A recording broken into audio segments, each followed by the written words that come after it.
السلام عليكم. في هذه المذكرة حاولت أن أركز على أبرز التغيرات الطبيعية اللي حصلت على أرض دولتنا الحبيبة، واللي الكل شافها وحس فيها في بداية عام 2019. تعالوا نشوف شنو أقصد.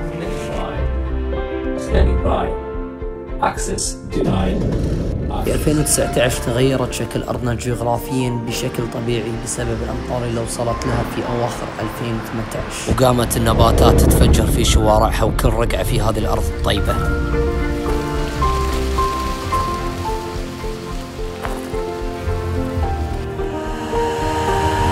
وصار ربيعها أجمل في برها وأرضها.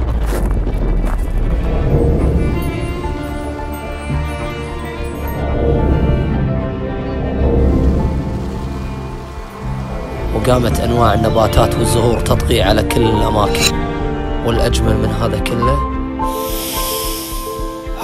أنه صار كل مكان تشوف وتحس وتشم ريحة الورد والربيع.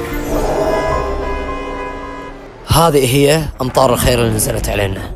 الله يحفظك يا الكويت.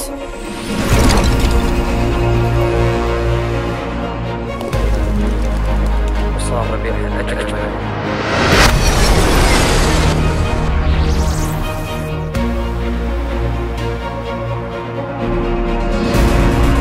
صار كل مكان تشوف وتحس وتشم.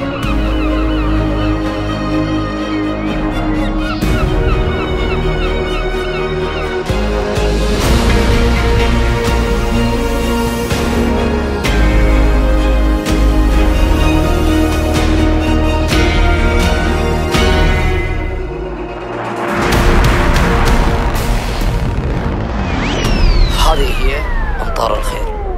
الله يحفظك يا الكويت.